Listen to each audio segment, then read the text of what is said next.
This is an issue that's so important. It's so important to both of us, and I'm so proud that you've taken on the cause and are joining with me to help eliminate violence against women. And you want to know what, Dad? I don't want to grow up in a society where domestic violence is an issue and it's around us, and it's something that I want to be gone for my generation. It's something that I want to work on so that it's not an issue that we have to face.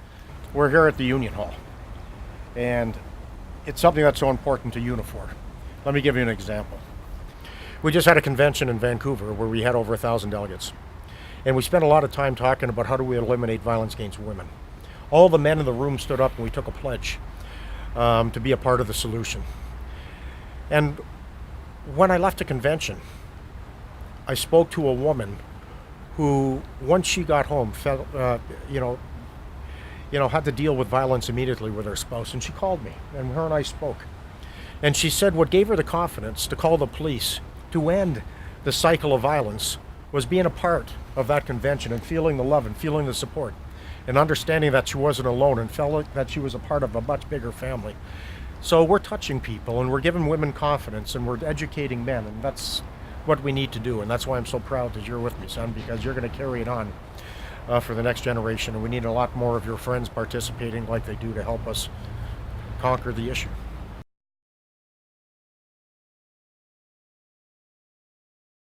Hey Dad, why did you decide to go into domestic violence?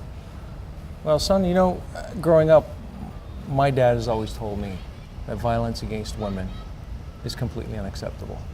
You know your grandfather, how he is with grandma.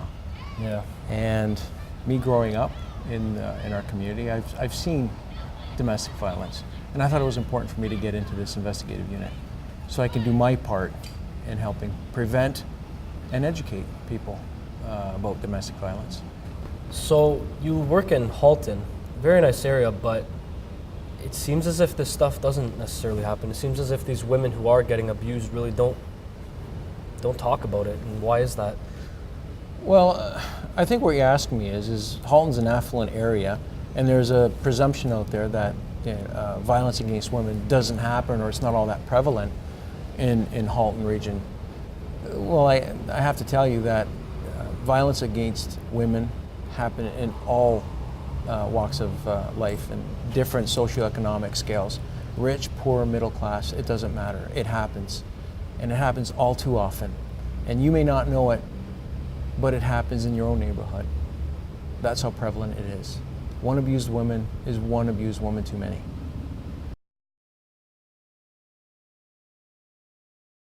I'm Max Khan, and I'm a counselor with the town of Oakville. And I'm Omar Khan, and this is my Uncle Max.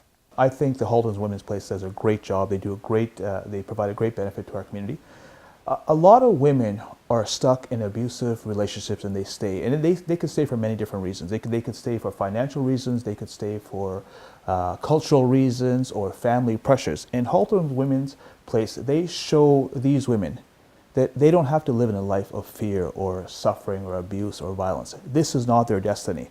And so many times they show them the door to a different way of life. And I'm hoping that more and more women have the courage to go through that door. And I say courage because it does take courage. I think that as an uncle, as a father, all parents, I think we have a duty to instill the right attitudes and the values in our children. And Omer and I, we talk about different things that are happening in our society. And it's interesting how powerful language is as we talk to our children. When a black man is persecuted for the color of his skin, we call it a hate crime. There's stiffer penalties. When a woman is persecuted for having loved another woman, there are stiffer penalties. But when a woman is assaulted by her husband or a common law or a boyfriend, they call it a domestic disturbance. Our language influences our attitudes, and it's up for us as parents to make sure that we have the right attitude instilled in our children, not so he can be a better man, but so he can be a better human being. Oh, your hair is so long.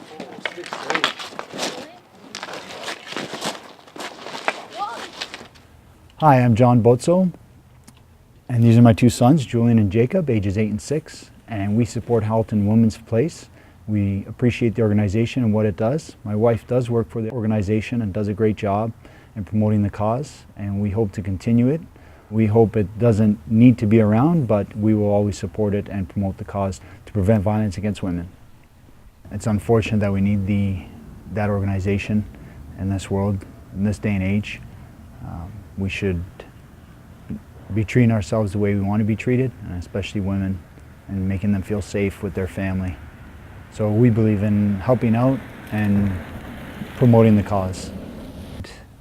As we start them young, they will continue to grow with that message that there's no violence against women, no violence against anyone, and respect each other and to be treated as you'd want to be treated. And I think they're learning that message.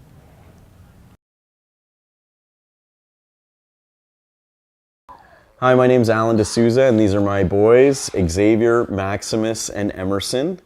And it's important for me to be a part of Halton Women's Place because as a father of young boys, I think it's a really good message to send them. Respect for women, teach them that it is never okay to do anything harmful to women or anyone in general. Being a same-sex parent, I think I have that double role. So I want to model that behavior for them, and I want to support causes that are like this one. As a father and a teacher, I think it's extremely important that I teach my sons and future generations that this is not okay. I would love to be living in a world where we don't have this issue.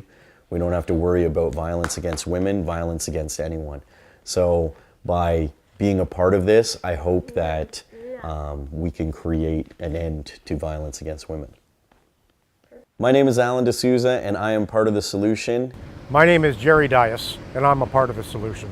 I'm John Botso, and I am part of the solution. I am Jordan Dias, and I am part of the solution. I'm Tom Zafridis, and I'm part of the solution. I'm Max Kahn, and I'm part of the solution. I'm Constantino Zafridis, and I'm part of the solution. We are part of the solution.